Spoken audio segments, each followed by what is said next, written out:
The controversial Book of Enoch contains detailed accounts of battles between Archangel Michael and other archangels against the fallen angels who rebelled against God.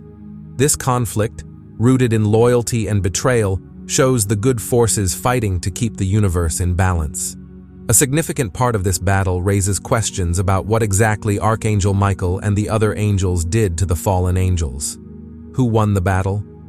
Join us as we immerse ourselves in the holy ancient stories of brutal angel wars. The Nephilim, as described in ancient texts, are a fascinating and complex topic that intertwines spiritual narratives with historical interpretations. Their depiction varies across different sources, painting a picture of beings that had a profound impact on ancient societies and their mythologies. In the Hebrew Bible, the Nephilim are mentioned in the context of the sons of God and the daughters of men, producing offspring together. These offspring are described as the mighty men that were of old, the men of renown. Genesis 6:4. This passage suggests that the Nephilim were of significant stature and renown, possibly indicating their physical size, strength, or both. The ambiguity of Genesis 6:4 has led to different interpretations, with some scholars suggesting the Nephilim were the offspring, while others argue they were the sons of God themselves. The nature and identity of the Nephilim have been the subject of much debate and speculation. Some interpretations link them to the fallen angels, suggesting a spiritual decline and a connection to divine beings who rebelled against God. This association has fueled various theories about their role in spreading sin and forbidden knowledge among humanity. Moreover, discussions about the Nephilim's survival after the flood and their presence in later biblical narratives add another layer of mystery to their story. For example, discussions in online forums question how the Nephilim could continue their line after the flood, given that only Noah and his family were said to have survived. Further complicating the narrative are the connections drawn between the Nephilim and other ancient myths, such as the Sumerian king list, which mentions great kings claiming divine heritage. This similarity suggests a widespread cultural motif of divine human offspring contributing to the ruling classes or heroic figures within ancient societies. The translation of the term Nephilim itself has evolved over time. The earliest translations into Greek rendered the Hebrew Nephilim as gigantes, which does not necessarily imply great size, but rather beings of great strength and aggression. This translation influenced subsequent interpretations and translations, further embedding the notion of the Nephilim as giant progeny into the collective imagination. Interestingly, the Nephilim are also mentioned outside of the biblical context, indicating their significance in broader ancient Near Eastern cultures. For example, their presence is noted in pre-Israelite Canaan as a race of giants, suggesting a contemporaneous but distinct existence from the offspring of divine beings and earthly women. Noah's life story unfolds in an era marked by a pervasive downfall in ethical standards, yet his unwavering virtue and his close walk with the divine distinguish him amidst the widespread wickedness. He is a 10th-generation descendant of Adam and lived to the remarkable age of 950 years, dedicating a significant portion of his life to fatherhood and farming before becoming the central figure in one of the most profound events in biblical history, the flood. The Genesis flood narrative, a cornerstone of Hebrew mythology, encapsulates the divine decision to reset creation due to humanity's failure, sparing only Noah and his family because of his unmatched righteousness. This tale, with its roots in Mesopotamian epics like the Epic of Gilgamesh, Atrahasis, and the Sumerian epic of Ziusudra, shares a common theme of a great flood dispatched by the gods or God as a form of divine retribution against human wickedness. The parallels between these ancient stories and Noah's account hint at a shared cultural heritage that transcends geographical and temporal boundaries. The flood, lasting 40 days and nights of relentless rain, culminated in waters that submerged even the highest mountains, underscoring the inescapability of divine judgment. The Ark, a marvel of gopher wood, became the vessel of salvation for Noah's family and representatives of all living creatures, ensuring the continuity of life post-deluge. This cataclysmic event, marked by the rise and eventual recession of the waters, symbolized a divine reset, with the ark resting on the mountains of Ararat, not a specific mountain, but a region, indicating the story's symbolic rather than geographical accuracy. After the Great Flood, the story continues with Noah sending out a raven and then a dove to see if there was any dry land. This part of the story shows how patient and trusting Noah was, even when he wasn't sure what would happen next. When the dove finally returned with a green olive leaf, it was a sign that there was hope and that peace was coming. This image of the dove with the olive branch has come to symbolize peace and hope all over the world. Then, when God showed Noah a rainbow, it was a promise from God to people everywhere that he would never use a flood to destroy the earth again. This rainbow was a sign of a new start in the relationship between God and humanity, based on kindness and forgiveness. The tale of Noah is much more than just a story about surviving a disaster and escaping God's anger. It weaves together many profound themes, like being good in a world full of evil, how God is just but also merciful, and the importance of following God's ways. This story is just the beginning of many important promises, especially those made through Jesus Christ later on. It highlights how crucial it is to have faith, to listen to God, and the opportunity everyone has to be forgiven and start fresh. By exploring its rich background that blends real history with storytelling, we can learn a lot about what it means to be human, how God judges, and the never-ending hope for a better future and salvation. This story isn't just about ancient tales, it's about understanding life, how we should treat each other, and the promise of redemption and second chances. Let's dive into a story where gods and humans mix, taking us into the Nephilim's hidden world, the hidden history of Earth's oldest heroes. To get a deeper understanding of the Nephilim, we need to explore ancient writings that mention them, like the Bible and the Book of Genesis. In these ancient texts, the Nephilim appear under mysterious circumstances right when humans began to spread across the earth. The Bible, in Genesis 6:1-4, tells us about the sons of God, who found human women beautiful and chose to marry them. Their children were the Nephilim, known as legendary heroes and famous men of the past. This brief mention is full of mystery and has sparked various interpretations. The name Nephilim comes from a Hebrew word that means to fall, suggesting they were in some way lesser or had lost their standing, which hints that they might have been seen as fallen angels or the fallen ones. This name provides a clue about their mysterious background and possibly noble but now lost status. Some translations of the Bible refer to the Nephilim as giants, a term originating from an ancient Greek Bible translation, the Septuagint, which used the word gigantes.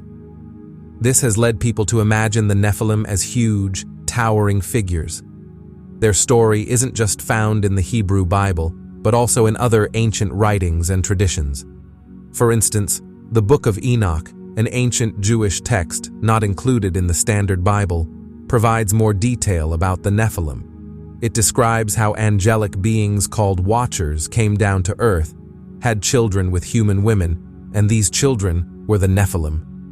The Book of Enoch portrays the Nephilim as corrupting influences, teaching humans forbidden knowledge and leading them away from the righteous path, which contributed to the decision to flood the earth. Beyond the religious and mythical stories, there's also a historical and cultural aspect to the Nephilim's tale. Some researchers believe the Nephilim stories might have been inspired by real groups of people known in ancient times for their height and strength, possibly warriors or elite fighters. Over time, their stories could have been embellished into the legends we know today. The Nephilim are depicted as a reason for the flood, illustrating their influence and the widespread corruption and wickedness on earth. They symbolize not just physical might, but also the dangers of crossing moral boundaries, mixing the divine with the human. Today, the debate about the Nephilim continues, touching on theology, history, and even more speculative areas. People hold many different views, from those who take the stories as literal truth to others who see them as symbolic or mythological. Some think the Nephilim stories could be based on real historical figures, perhaps kings or warriors, whose deeds became legendary over time. Their story touches on universal themes like the dangers of pride and crossing forbidden boundaries. The Nephilim, with their unclear origins and the mix of awe and fear they inspire, show us the consequences of such actions. They make us reflect on our limits, the temptation to go too far, and what happens when we do. In modern stories, movies, and games, the Nephilim are often seen as powerful, mysterious figures, somewhere between heroes and villains. This shows how their complicated story has continued to fascinate and inspire people.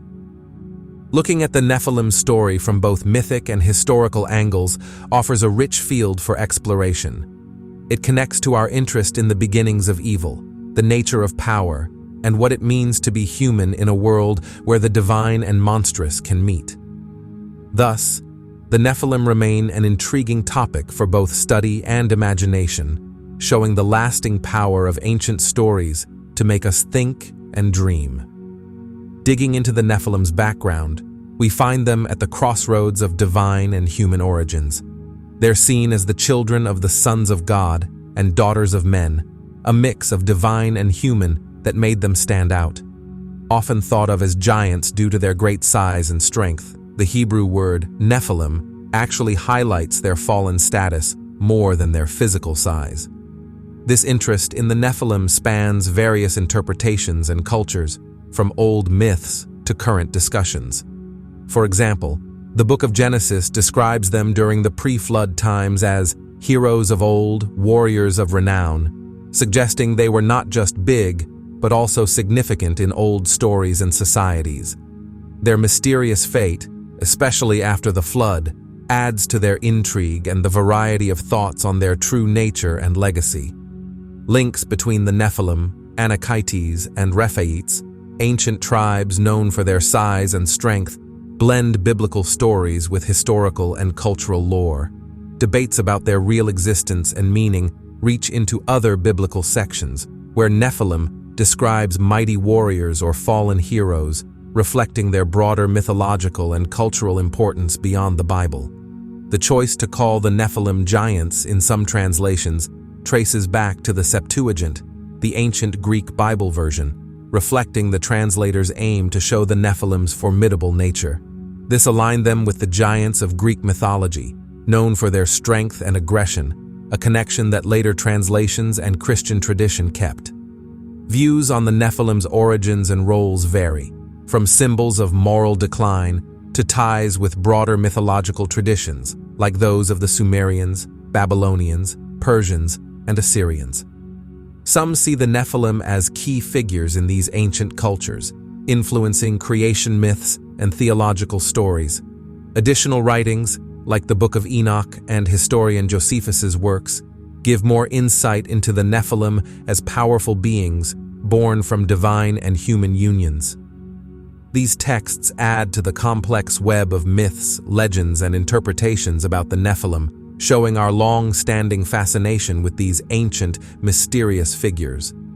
The fallen angels theory suggests the Nephilim were children of the sons of God, fallen angels, and daughters of men. This view sees the Nephilim as part divine, part human beings who brought increased wickedness and violence, leading to the flood as a divine cleanup effort.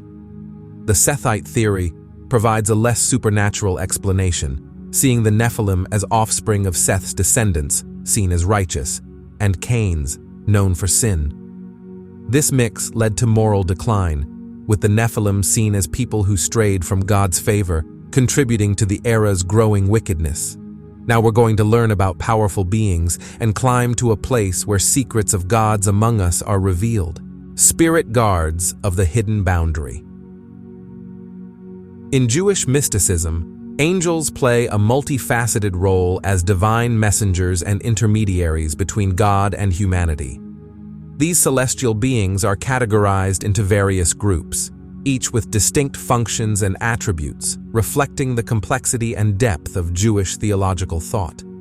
Angels are divided into ministering and corrupting angels, angels of mercy, and angels of severe judgment. Their creation is rooted in the earliest days of the universe, with the highest angels formed on the first day of creation, enjoying eternal life, while others, having rebelled, were created on the second day.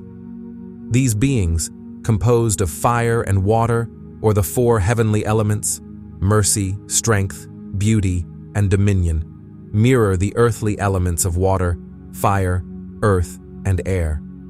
This ethereal composition allows angels to manifest in both human and spirit forms when fulfilling their earthly tasks.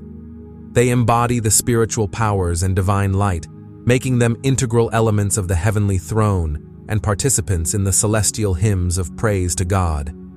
Angels' activities include mourning the temple's destruction, carrying prayers from synagogues to the heavenly realm, and descending to earth infused with divine light. The biblical narrative often depicts angels as messengers delivering God's directives and messages. Their appearances range from human-like beings to the more complex forms described in Ezekiel, where they have multiple faces and wings. Notably, in rabbinic literature, angels like Michael, Gabriel, Uriel, and Raphael are seen as chief angels surrounding the divine throne, each with specific attributes and roles. The Midrash and Talmud further explore their characteristics, including debates among angels regarding the creation of humans, their material composition, and their capacity for independent action and argument with God. This complexity adds layers to their roles beyond mere messengers, portraying them as active participants in divine deliberations and the execution of God's will on earth.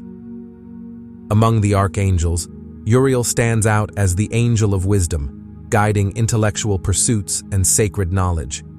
He is revered for his role in enlightening individuals, inspiring them toward truth, knowledge, and discernment. Uriel's patronage extends to scribes, teachers, and those engaged in compiling and restoring sacred texts. Similarly, Raguel, the angel of harmony, oversees relationships and promotes justice, fairness, and peace. He intervenes in conflicts, fostering understanding and reconciliation among people, thus ensuring divine justice in human affairs. Angels, often depicted as beings of light and purity, are said to transcend the physical realm, existing in a state that is beyond our normal understanding. They are believed to be created from a substance that is not earthly, making them unique in their essence and existence. These celestial beings play a crucial role in various religious and spiritual traditions, acting as messengers between the divine and the human world. Their presence is not limited to mere myth. For many, angels are real entities that provide guidance, protection, and comfort to those who believe in them. In the realm of spirituality, angels are seen as powerful protectors who guard individuals and guide them through their lives. They are thought to be always watching over us, ready to intervene on our behalf during difficult times. This belief in guardian angels gives many people a sense of security and peace, knowing that they are not alone in their struggles. The concept of angels is not a new one. It has been part of human culture and religion for thousands of years. In ancient texts, angels are described as participating in the divine worship of God, singing praises and offering prayers. They are seen as pure and holy beings, dedicated to serving the divine will and assisting in the governance of the cosmos. One of the most fascinating aspects of angelology is the idea that angels can mobilize in response to celestial threats or to aid humans in need. Stories from various religious texts recount how angels have intervened in human history, providing guidance to prophets, delivering messages from God, and even engaging in battle to protect the righteous. For instance, the story of Noah, where it is believed that angels played a crucial role in warning him of the impending flood and guiding him in building the ark, showcases the protective nature of these celestial beings. Each archangel is known for their specific role and attributes. Michael, often depicted as a warrior, is considered the leader among angels, defending the faithful against evil. Gabriel is known for delivering divine messages, playing a pivotal role in key religious events. Raphael is associated with healing, bringing comfort and relief to those in suffering. Uriel, though less known, is thought to enlighten the minds of humans, guiding them towards truth and wisdom. Despite the varying interpretations and understandings of angels across different cultures and religions, the core belief in their benevolence, power, and role as divine intermediaries remains constant.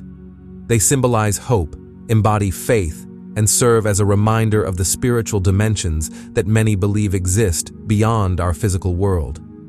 The evolution of angelology over the centuries has enriched the concept of angels, adding layers of meaning and understanding to these celestial beings. Yet, at the heart of these developments remains the fundamental belief in their existence and their involvement in the world. Angels continue to be a source of fascination, inspiration, and comfort to many, bridging the gap between the divine and the human, and reminding us of the spiritual support that is believed to surround us always. Guided by heavenly advice, we're now looking to the stars for heroes who keep the universe safe, royal keepers in the universe. The archangels, supreme beings in the heavens, face off against the Nephilim, giants born from the union of angels and humans. This conflict isn't just a clash of might, but a profound saga that intertwines fate, divine will, and the natural order. Michael, an archangel revered across various religious texts, is at the heart of this celestial confrontation. Michael is not just a warrior, he embodies the very essence of protection and justice. His role extends beyond guarding a single nation. He is a defender of all that is good and righteous, challenging the forces of evil wherever they may arise. His confrontations with Satan are legendary, showcasing his unparalleled skill in combat and deep understanding of spiritual warfare. Gabriel, another pivotal figure in this narrative, wields the power of the word. Though he may not engage in physical combat like Michael, Gabriel's impact is no less significant. His announcements have the power to alter destinies, guiding prophets and heroes along paths ordained by the heavens. His messages are not mere words, but catalysts for change, shaping the course of human history and the balance of power in the cosmos. Raphael, whose stories are found in texts not universally acknowledged in religious canon, serves as the healer among the archangels. In the midst of destruction and despair, Raphael's presence is a source of comfort and hope. His healing goes beyond physical ailments, touching the souls of those entangled in the conflict, restoring their strength and will to persevere. His role is crucial, for in a battle that threatens both body and spirit, healing is as vital as strength. Uriel, though less known, brings a dimension of wisdom and foresight to the celestial hierarchy. His insights into the future and the hidden aspects of the world are invaluable. In the chaos of battle, Uriel's strategic guidance illuminates paths to victory that others might overlook, turning potential defeats into triumphant wins. His ability to see beyond the immediate, to understand the deeper implications of actions and events, makes him a key player in the divine strategy. The Nephilim, on the other side of this cosmic conflict, are no mere adversaries. Their origins are shrouded in mystery and controversy, born from the forbidden union of the divine and the mortal. Their strength is legendary, their size formidable, making them fearsome opponents in any confrontation. Yet, their existence is a challenge to the natural order, a defiance of the boundaries set by the divine. As these two forces collide, the battle is not merely physical, but deeply spiritual, encompassing the realms of morality, duty, and destiny. The archangels, each with their distinct roles and powers, confront the Nephilim with a combination of might, wisdom, and divine grace. The conflict is epic, spanning the heavens and the earth, a testament to the struggle between order and chaos, righteousness and defiance. The confrontations are marked by breathtaking feats of power and moments of profound sacrifice. Each archangel, leveraging their unique abilities, confronts the Nephilim not just for victory, but for the preservation of the divine order and the protection of humanity. The battles are fierce, the stakes immense, but the resolve of the archangels is unwavering. In this narrative, the initial clashes between archangels and Nephilim are more than mere battles. They are the unfolding of a divine drama, a clash of wills and philosophies.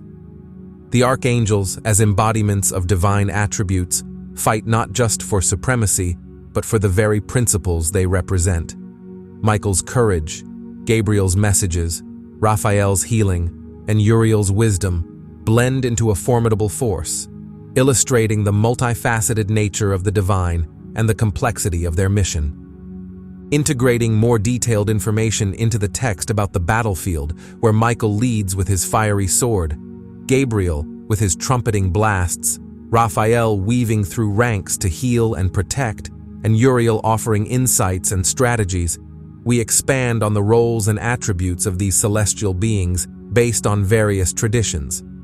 Michael is often perceived as a powerful protector, known in Christian tradition as the Prince of the Heavenly Host, leading God's armies against the forces of evil and rebellion. He is venerated for his strength to fight against Satan, rescue souls, champion God's people, and bring judgment. His name, meaning "who is like God," symbolizes his role in defending the faithful against adversaries, embodying courage and protection. The image of Michael with his fiery sword isn't just a symbol of physical battle, but also a metaphor for the spiritual warfare against darkness. Gabriel, recognized as the messenger of God, plays a crucial role in delivering divine announcements. This archangel's encounters with Daniel, Zechariah, and Mary highlight his mission to convey God's plan to humanity, fostering understanding and faith. Gabriel's presence brings guidance, hope, and clarity, assisting those who seek spiritual insight and purity. His role extends beyond mere messaging. It encompasses the strengthening of human spirits in times of doubt and confusion. Raphael, whose name means God heals, is associated with healing, guidance, and protection on journeys. This archangel is celebrated for his acts of healing, Tobit's blindness, and guiding Tobiah through challenges. Raphael's involvement in the lives of those he aids is a testament to God's mercy and care, emphasizing the healing of both physical ailments and spiritual maladies. He embodies compassion, offering renewal for the body, mind, and spirit to all who request his aid. Uriel, often called the Flame of God, is tasked with guiding humanity in understanding the difference between good and evil. Uriel's wisdom illuminates the path to righteousness, offering insights that help resolve conflicts and promote peace. This archangel's guidance is pivotal in making just decisions, embodying the light of God that dispels ignorance and doubt. Uriel's role as a patron of the arts and sciences further highlights his contribution to human enlightenment and the pursuit of knowledge. After a sky battle, we explore the Nephilim's impact, mixing myths and their influence over time. Were the Nephilim real or just a myth? The ambiguity surrounding the Nephilim stems from their description as both the offspring of the sons of God and the daughters of men, and as mighty men of renown from ancient times. This dual identity suggests a lineage of great size and strength, challenging the natural order and invoking divine wrath, particularly before and after the Great Flood. The Nephilim's narrative is further complicated by references in Ezekiel 32:27, where they are associated with fallen warriors or giants, adding a layer of mythological depth to their character as beings connected with the underworld and divine retribution. The interpretations of the Nephilim have evolved over centuries, with early translations of the Hebrew Bible into Greek and Latin adopting the term gigantes to convey their formidable nature, not necessarily their physical size but their hybrid divine human essence and chaotic qualities.